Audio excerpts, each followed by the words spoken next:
पश्चिम बंगाल में हिंसा और एक आईईडी की छिटपुट घटनाओं के बीच 19 अप्रैल को 2024 के लोकसभा चुनाव के पहले चरण में 17 राज्यों और 4 केंद्र शासित प्रदेशों के 102 निर्वाचन क्षेत्रों में मतदान के शुरुआती घंटों में 40% से 68% तक मतदान दर्ज किया गया था। कल देश में पश्चिम बंगाल में हुई हिंसा आईईडी की घटनाओं के बीच 2024 के लोकसभा चुनाव का पहला चरण खत्म हुआ। पहले चरण में 17 राज्यों और 4 केंद्र शासित प्रदेशों में 102 निर्वाचन क्षेत्र में मतदान के शुरुआती घंटे में 40 से 68% तक मतदान दर्ज किया गया था। वहीं इसके साथ ही तमिलनाडु, अरुणाचल प्रदेश, अंडमान और निकोबार द्वीप समूह और असम में कुछ बूथों पर मामूली ईवीएम गड़बड़ी की सूचना मिली। इस वीडियो में हम जानेंगे कि जिन राज्यों में कल मतदान हुआ वहां क्या माहौल रहा। पश्चिम बंगाल में दोपहर 3 बजे तक 66.34% मतदान दर्ज किया गया। हालांकि कूच बिहार सीट पर हिंसा के कारण मतदान प्रभावित हुआ। दोनों दलों के सूत्रों ने कहा कि टीएमसी और भाजपा दोनों आपस में भिड़ गई और चुनावी हिंसा मतदाताओं को डराने, धमकाने और चुनाव एजेंटों पर हमले से संबंधित एक दूसरे के खिलाफ करीब 80 और 39 शिकायतें दर्ज की। मणिपुर लोकसभा चुनावों में मतदान के दिन आंतरिक मणिपुर निर्वाचन क्षेत्र में हिंसा भड़क उठी। करीब दोपहर 3 बजे तक 15,44,000 से अधिक मतदाताओं में से लगभग 63.03% ने अपने मताधिकार का प्रयोग किया।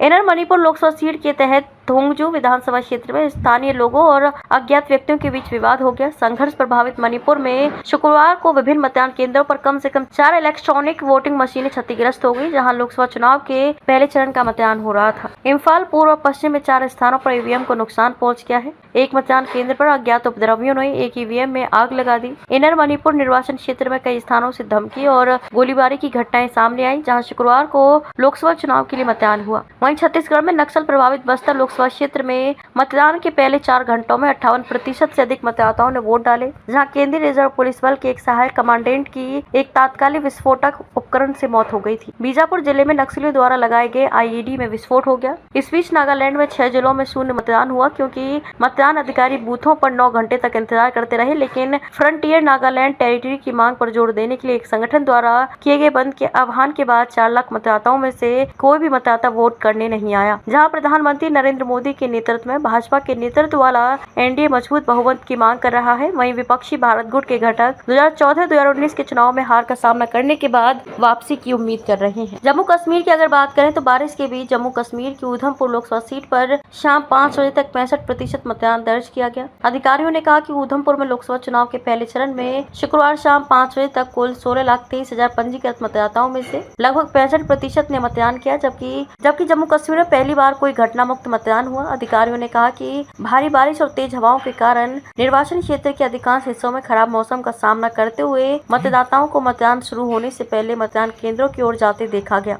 अधिकारियों ने कहा कि सुरक्षा के लिए रिजर्व सहित 11,000 से अधिक मतदान कर्मचारियों को तैनात किया गया है। स्वतंत्र और निष्पक्ष चुनाव सुनिश्चित करने के लिए व्यवस्थाएं अचूक हैं। पुलिस ने कहा कि उत्तराखंड के हरिद्वार में एक बुजुर्ग मतदाता ने शुक्रवार को मतपत्र के माध्यम से मतदान की मांग करते हुए इलेक्ट्रॉनिक वोटिंग मशीन को जमीन पर फेंक दिया। वहीं उत्तर प्रदेश में दोपहर 1 बजे तक 8 लोकसभा सीटों पर 37% मतदान दर्ज किया गया। पश्चिमी उत्तर प्रदेश के 8 संसदीय क्षेत्रों में जहां लोकसभा चुनाव के पहले चरण में मतदान चल रहा है, 19 अप्रैल को दोपहर 1 बजे तक औसतन 37% मतदान दर्ज किया गया। चुनाव आयोग के मुताबिक दोपहर 1 बजे तक सहारनपुर में 42.32%, मुरादाबाद में 35.25%, कैराना में 37.92%, नगीना में 38.28%, पीलीभीत में 38.51%, बिजनौर में 36.08%, रामपुर में 32.86% और 34.51% वोटिंग हुई। मुजफ्फरनगर में इस चरण में मैदान में उतरने वाले प्रमुख उम्मीदवारों में पीलीभीत से भाजपा के जितेंद्र प्रसाद, मुजफ्फरनगर से केंद्रीय मंत्री संजीव बालियान और नगीना से आजाद समाज पार्टी के प्रमुख चंद्रशेखर आजाद शामिल हैं। इस तरह से देश के अलग अलग राज्यों में कुछ हद तक सकारात्मक और नकारात्मक दोनों तरह के परिणाम देखने को मिले।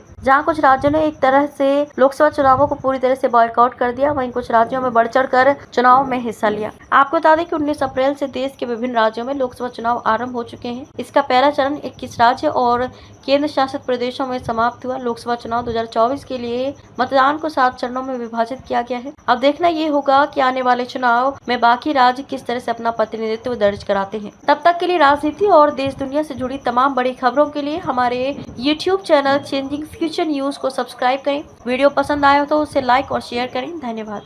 बड़ी से बड़ी खबर,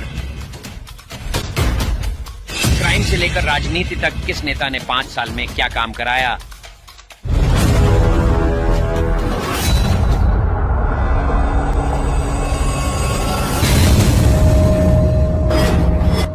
मिलेगी सबसे पहले हर खबर चेंजिंग फ्यूचर न्यूज पर, जो बदलेगा आपका